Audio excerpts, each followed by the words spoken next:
Bonjour à tous. Aujourd'hui, j'allais faire un petit podcast sur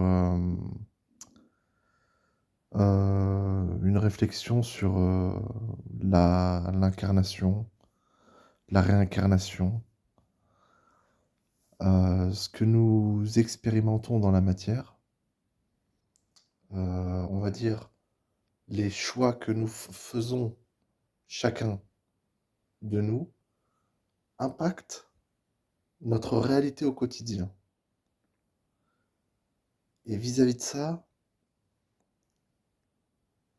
vu qu'il y a une influence dans la matière et au niveau éthérique, tout a une influence sur notre chemin de vie ainsi que sur les lignes de temps.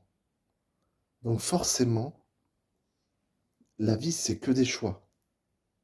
C'est que des choix, on est amené à faire des choix, parfois des bons choix, parfois des mauvais choix, parfois mm, on peut être amené à faire les choses avec émotion, avec du cœur, ou bien, ou bien même à contre-cœur.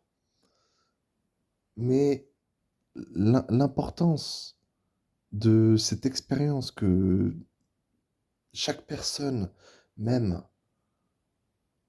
une pseudo-entité extraterrestre qui est incarnée, ou même de type cryptozoologique, type Bigfoot ou autre,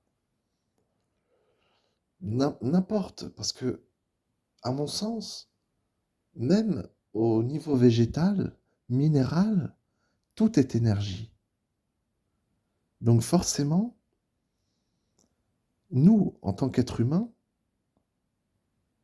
je parle pour les êtres humains, hein, bien sûr, eh bien forcément, il y a toute cette distorsion de ligne de temps qui qui donc joue sur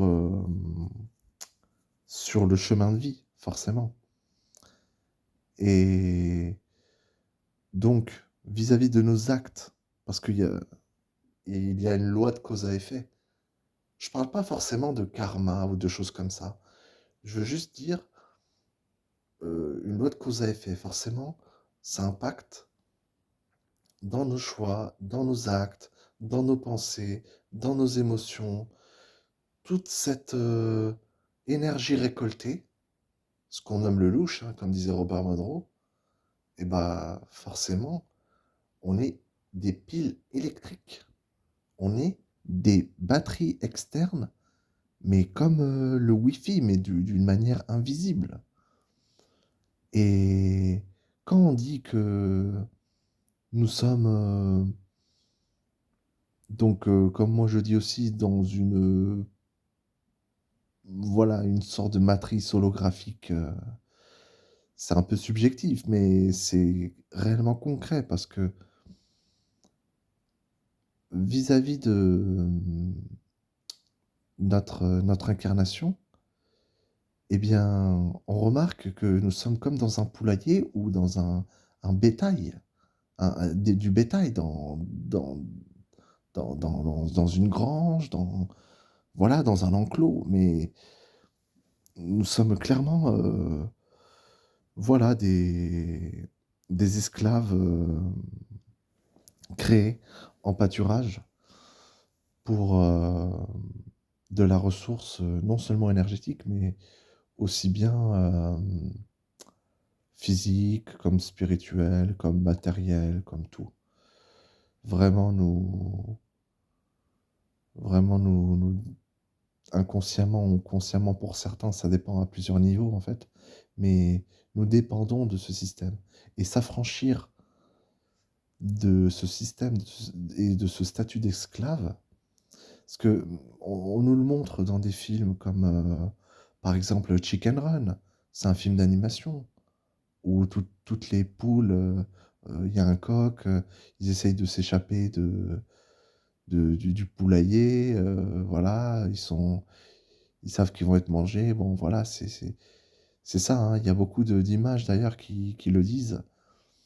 où on voit les moutons, il dit: «Oui», il met en garde, et il dit: «Oui, complotiste», mais c'est vrai parce que d'un côté, je pense que si vraiment on veut s'en sortir, c'est bien aussi d'être, dans l'entraide, mais d'un côté, je veux dire n'importe qui peut, non pas donner des solutions, mais apporter des aides et bah, le tout ce qui est propre à chacun, c'est de faire la part des choses et le problème, c'est que vu que la plupart des gens, malheureusement, malgré eux ou consciemment, et là on peut pas parler de conscience parce que c'est pas de la conscience, c'est collaborer, c'est donner son consentement pour pouvoir s'en sortir dans ce monde. Après, c'est vrai que ça plaît pas forcément parce que dans ce monde, tout le monde va s'en sortir, mais ça me rappelle un peu Orange Mécanique où l'autre il lui tend la main et voilà, voilà, il lui prend pas la main, il le laisse couler dans l'eau. Donc, vis-à-vis de l'incarnation, bah, je dirais, c'est tout propre à chacun en fait. Si quelqu'un est une âme qui expérimente la matière, depuis la chute, je précise, il a le droit, de son libre arbitre, de revenir ou pas, de retourner dans une vraie création, dans une vraie, comment on pourrait dire, non-matrice. Et d'où le choix du libre arbitre et du consentement, parce que si on arrive à s'exfiltrer de ce monde, c'est le but. Ça ne veut pas dire forcément qu'il faut expérimenter le mal dans la dualité, mais c'est simplement un état d'être, en fait. C'est déjà savoir que nous ne sommes pas ce corps, en fait. C'est juste un véhicule. Et vu que nous, dans la matière, on n'a pas forcément toute la connaissance et toutes les informations, beaucoup de gens vont tomber dans des croyances, en fait. Vont tomber dans un espèce de moule qui va les conditionner tout au long de leur vie. Et petit à petit, ça va être le conditionnement qui va permettre l'effacement, en fait, de la conscience. Donc, moi, forcément, j'ai un point de vue assez mitigé sur les religions, parce que forcément, tout est modifié. On le voit avec l'effet Mandela, c'est clairement un mécanisme mis en place pour pouvoir réécrire l'histoire. C'est pas forcément que l'histoire est écrite par les vainqueurs, mais c'est que l'histoire est falsifiée. Mais, cependant, ce qu'on remarque à l'heure actuelle, c'est que l'histoire est fausse, mais elle n'est pas si fausse que ça. Ça veut dire que il y aura toujours des vraies informations qui vont circuler. Mais c'est fait exprès, c'est voulu, en fait. C'est voulu pour un but. Maintenant, la personne, n'importe laquelle lambda, qui arrive à comprendre ça, qui a son discernement, elle pourra se poser des questions. Mais forcément, c'est pas évident parce que si, euh, par exemple, même dans un couple, je prends l'exemple du couple tout simple, la personne va mentir, mentir, mentir à un moment donné, le moment où elle va dire la vérité, la personne, elle va être dans le doute, elle va dire non, là aussi c'est du mensonge. Et c'est ça le problème, c'est que non seulement nous sommes de la ressource énergétique quand nous sommes incarnés, peu importe les cycles, peu importe la chute de l'homme, comme on dit vis-à-vis de toutes ces entités qui... En fait, c'est de la dualité, quoi, parce que s'ils ont créé une matrice et tout ça, bah, c'est forcément, c'est des plans très subtils, Je dirais c'est des plans machiavéliques, en fait. C'est des plans qui visent à clairement à comment dire? C'est vraiment très sournois parce que ça agit dans la longévité, en fait, et cette longévité-là, c'est c'est comme une descente décrescendo. Malheureusement, à un moment donné, je sais plus dans quel film j'avais vu ça, il y a aussi des sortes de prisons astrales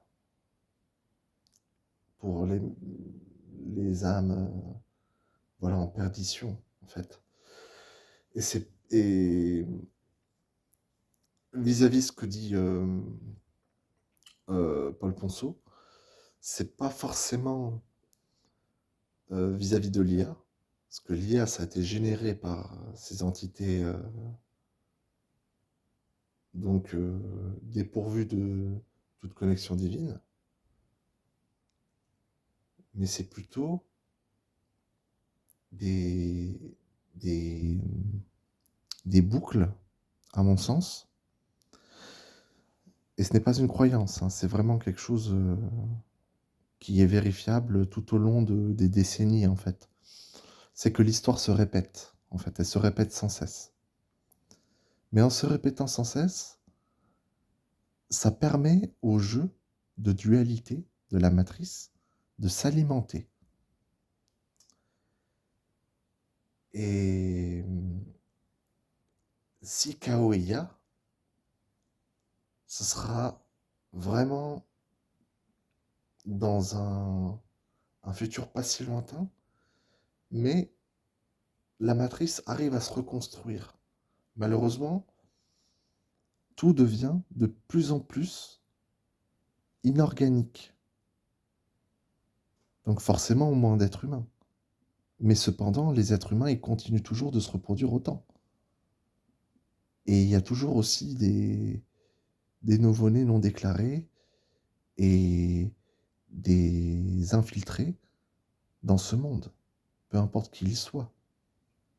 Ça peut bien être quelqu'un qui vient du futur, parce que vu que le temps est non linéaire, ces âmes, peu importe que ce soit des âmes d'autres planètes, d'autres dimensions, parce que forcément, c'est de l'énergie quand même. Ça provient d'une création quelconque. Donc, je pense que qu'on veuille se réincarner ou pas, ça reste un choix propre à soi. Si, à mon sens, quelqu'un veut revoir un proche et veut se réincarner comme un chat, comme un chien, c'est possible, à mon sens. Il n'y a pas de limite de temps, il n'y a pas de limite de famille, d'espèce, de tout. C'est vraiment, tout est énergie, tout est fréquence, tout est vibration. Et c'est important de rester aligné à ça. C'est important de aussi respecter le choix de chacun. Si une personne est dans une croyance, si une personne veut se réincarner, si une personne ne veut pas se réincarner, c'est son choix. Et il faut le respecter. Il faut respecter son choix. Maintenant, c'est vrai que ça prend du temps. Ça prend du temps d'être dans cette vie, de comprendre certaines choses. Et le temps, dans l'au-delà comme ici-bas, ne passe pas forcément de la même manière. Donc, je terminerai sur un point pour conclure. On peut libérer notre conscience dans la matière. Il y a plein de techniques, comme l'hypnose régressive ésotérique par exemple, peu importe la méthode. Et d'un autre côté, il y en a qui veulent se sacrifier ou sacrifier leurs proches. Je dis bien inconsciemment, parce que quand quelqu'un fait de la magie noire, non seulement ça lui revient dessus, mais il peut perdre ce qui lui est le plus cher pour de la matière, en fait. C'est important pour moi, à mon sens, de prendre conscience que nous ne sommes pas qu'un corps. Nous ne sommes pas qu'un corps, nous sommes bien plus que ça. Nous sommes l'infini. Voilà. J'espère que ce podcast vous a plu. Prenez soin de vous. À bientôt.